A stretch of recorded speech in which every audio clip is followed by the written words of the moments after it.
afternoon. I hope you've enjoyed those presentations as much as I have. I've learned a lot from my colleagues. It's always great to learn new things and take different viewpoints. So the reason I'm standing up here has more to do with the public opinion side of things. So while I've been paying attention to the same kinds of things that have happened in this election, I'm also interested from the point of view, what do Canadians actually say that they want?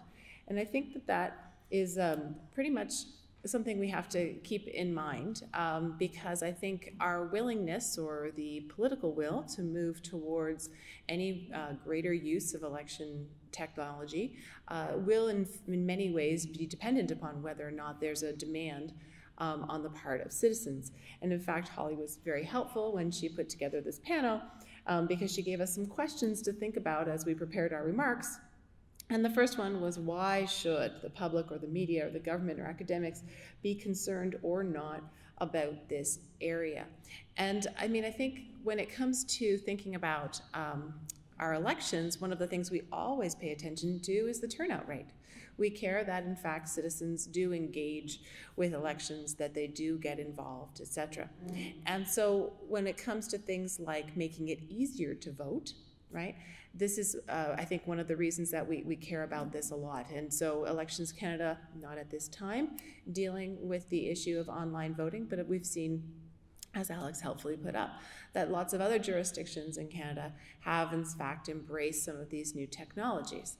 And we know overall that Canadians love technology, right? I was doing some looking, and about 96% of Canadians are online. It's probably not surprising to any of us, because how many devices do you have in your bag that actually can access the internet, right? I feel terrible when I travel with all of my various things. But, you know, we get online all the time, right? I mean, Google became a verb, right? So when you think about it, we are so integrated with easy ways of getting access to information and doing things conveniently that it's not surprising that we might be thinking about how we can use it in other parts of our lives as well. Certainly when it comes to other aspects of our lives, right, we also use a lot of technology. So about almost 90% of people have shopped online in the last 12 months, according to the Canadian Internet Registration Authority, who has a very interesting report on this. About over 70% of people access their government services online. Right? This has been a big change in terms of how the government actually provides goods and services to Canadians. If the government can provide these services that way, why can't I vote that way? And it's also interesting to think about, of course, our banking information. Now, Alex made a good point, right, that bank accounts aren't really secret to the bank. That's a very good point. But internet users have a lot of confidence, not only in their bank and they're being protected, but in the government and various other sources.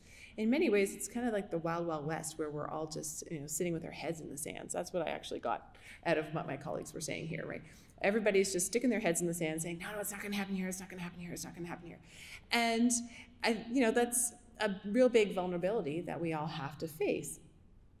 But I think the other thing we need to think about is, you know, how much do Canadians actually want to go online, and how important is the ability to have electronic or internet voting, sorry, not electronic voting, for the way that we run elections, because I think that's going to be the big motivator to move there at the federal level anyways. And certainly it's interesting, I didn't realize that Switzerland had suspended their internet voting, but that's a really interesting point, right? A lot of the times we see things rolling out slowly, and then there's hard stops. And sometimes we have to roll back in technology, back to the very analog experience that Lisa had and that I had the other day with my paper ballot. It was kind of fun. Anyway, so when we think about elections and what is public opinion surrounding that, we're fortunate that several years ago, you know, these issues started to come up and people started to talk about them. And so when there's a great election study that's run every time we go to the polls called the Canadian Election Study. So we have data going back to 2008 that can help us a little bit about this. And certainly, you know, when you have just normal conversations talking to people, what I always hear, right, is that, well, why can't I do online voting? I do everything else online. Why can't I do that too? And that's like the common things that I've been hearing, certainly from my students, definitely from my family members. Everybody just thinks to think, why can't we do it online? And when I think about, how much better would it actually be, there have been some great studies that have actually looked at this. So Nicole Goodman is one of the authors in this area, and some of her estimates would say that we would increase turnout by about 3.5 percentage points over normal turnout rates if, in fact, people were able to vote online. If people didn't have the opportunity to vote by mail, it's even higher. One of the things to think about with using internet voting that way is how much of a difference is this actually in terms of getting people more engaged in voting. And Holly and I are actually starting on a study to think about what are the correlates of being willing or interested in using online voting, and how might that interact with different groups of society and equity, and the access that might come about with increasing digital divides. So, 3.5% isn't that high. Okay, I mean, certainly it's something, but it's essentially the difference between this election and last election, right? And what we've known, at least from even the use of advanced polls, is that the people who go to advanced polls, who take opportunities, these other opportunities for voting, are in fact the same people that would likely be voting anyways, because it's simply a matter of convenience, right? Now, there are so many other reasons people don't vote that just being able to change the mechanism by which they can cast their ballot isn't going to be a fixing for everything, right? It's not going to be the magic solution to everything that's going on. So it's important to know that the idea behind internet voting is not necessarily there, is not necessarily to make things far more accessible. And if you think about all the work that Elections Canada puts into making sure that everyone can access a ballot box and make sure that they can cast their ballot, they take this extremely, extremely seriously. Okay, so let me show you a little bit of data first about public opinion, because I started thinking about this and coming into this knowing how much I do online and how much everyone else does online, and thinking, oh, okay, so everybody wants internet voting. So you can see on the screen right now, right, this is data from 2008 to 2015. We don't have the data from 2019 just yet. It's literally going into the field as we speak, so hopefully we'll have that data within a couple of months. But the important thing to know is that these are, of course, not the most recent data. So that's the one thing I'll say. Now, how much has changed in 4 years? It's hard to go back and remember what we were like 4 years ago, but we should keep that as a caveat. Okay, so starting from the top down, okay, the first two lines talk about the comfort providing information online or the comfort with e-tabulation. And so we already provide a lot of information online, and the one way that Elections Canada has embraced technology is with electronic registration. So you can register to vote online as of 2015.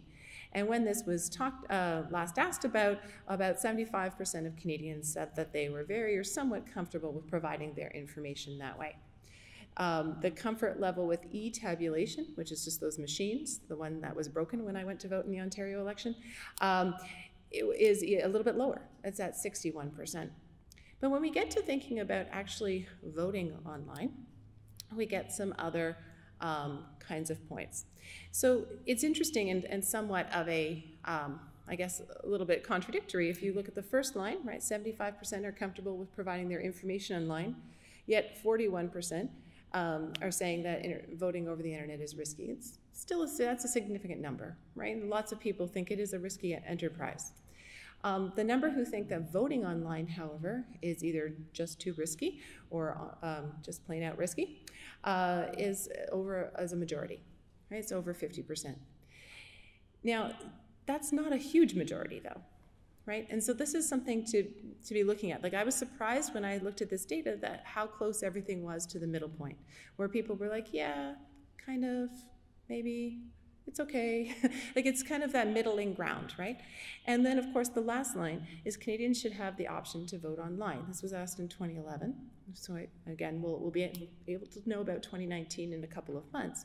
But only 46% thought that this was something important. So in terms of where is the impetus going to be to increase the use of technology, I would say that from the data that we currently have, there's not a huge amount of push moving in that direction, right? it's clear from, I'd say, this election that advanced polling opportunities were very, very popular, right? And lots of people like the opportunity to vote in more convenient times. But we didn't see a lot of, well, I can't get out to vote that weekend. I mean, it was a holiday weekend, and still those numbers were huge, right? So, you know, eat your turkey, go and cast a ballot. Lots of people were able to do that. And they seem to really take advantage of it in greater numbers than ever before. The other thing that we can look at from the data is whether or not people would use these technologies, because that's the other thing, right? Oftentimes we think something is a really great idea and we encourage it, and yet we find the take-up isn't as much as possible. So here we have some overtime tracking data, which is particularly useful. So for registering to vote in 2008, about 50% said they were very or somewhat likely to use it. That was over 60% in 2011. It was an actual possibility in 2015, so it didn't include the question. But for voting online, if you look at those numbers there, right, it was lower in 2008, but there wasn't a big difference between 2011 and 2015. And again, hovering around that 50% mark. Now, this isn't obviously people who used it, it's if they're very or somewhat likely to use it.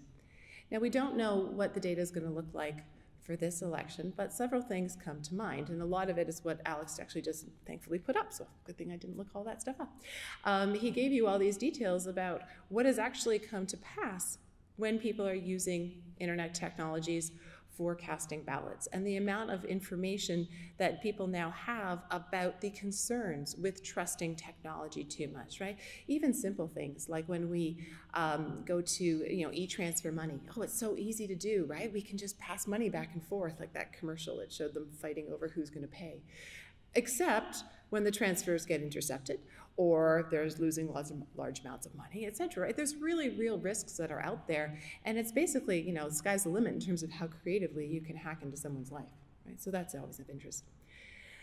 So the one other thing that we can think about is whether or not, where these attitudes are actually coming from. Where are these levels of trust with technology coming from? And when I was sitting down to think about this, why aren't the numbers higher? Because I expected them to be higher. Several things came to mind. The first would be that people tend to just want to be traditional.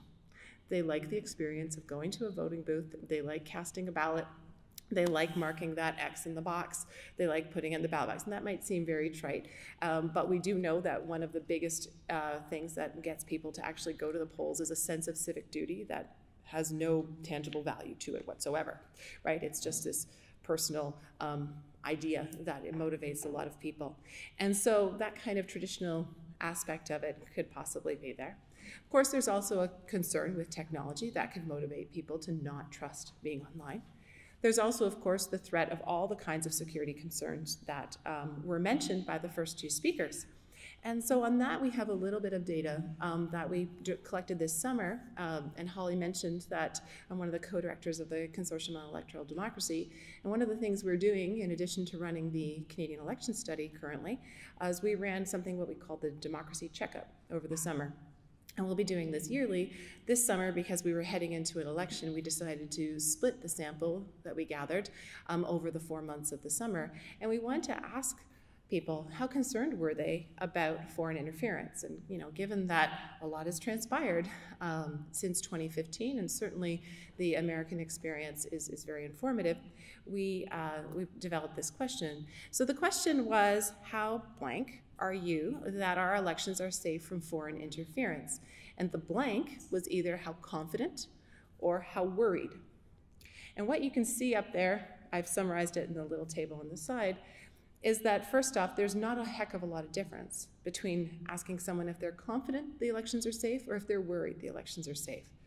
Okay, so we're all hovering around 50%, period. That's one point to take. There's not a lot of difference in terms of the frame of how we're thinking about interference, so it doesn't appear to be a big concern amongst Canadians. And there was very little change over those 4 months as we were getting closer and closer to actually having to cast the ballot. Now again, these are summer data, and so we're not, of course, sure how that might have changed during the election campaign, but this will be part of what we can gather in the next little while going forward, so we can ask about this some more.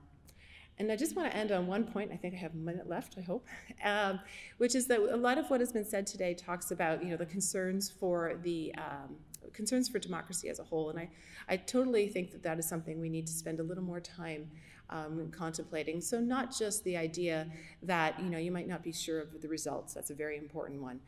You might not have confidence in the democratic process. That's a really important one. I mean, all of these things really matter. But I would also like to add the idea of coercion. Right? And so when we have our own ballots, we think about all the ways that other people might interfere with our expression of our own preference for voting. But I'm actually thinking about what happens when you have so many people voting online and the opportunities for that whole experience to be co-opted. So it's one thing to steal an email, steal a PIN number over an email. It's quite another thing to actually have someone do something your way in front of you and hold them to do that. And while that might seem not that common or not that likely to happen, you can imagine vote buying would be very easy to do for people who actually don't care. And we also know that less than 70% of Canadians go to the polls. So this is something to think about how a concerted domestic effort, and I do think that these real threats are probably domestic rather than anywhere else, how this might play out and how it could affect the use of election technologies. I, for one, quite like my pieces of paper. Thanks.